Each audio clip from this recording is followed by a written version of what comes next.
বন্যা আমাদের জীবনে এখন আর কোনো নতুন ঘটনা নয়, বরং এই যেন এক আত্মীয়ের মতো সময় অসময়ে না জানিয়েই চলে আসে।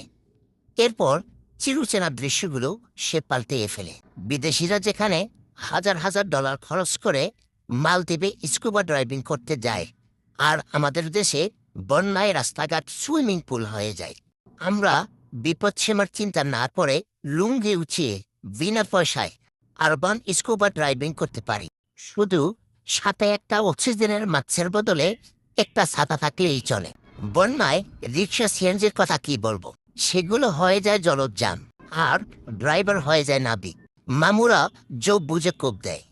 রাস্তা সিএনজির বডি দেখা না গেলেও নাবিকের মাথায় গামছা বাঁধা দেখা যায়।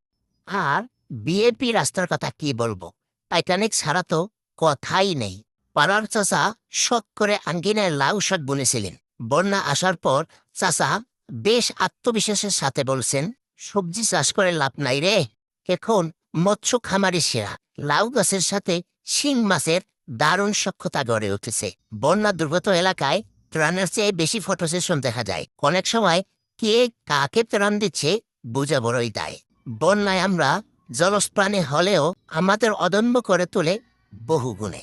তো আপনার জেলার বন্যার পরিস্থিতি কি, কমেন্টে জানাতে পারেন।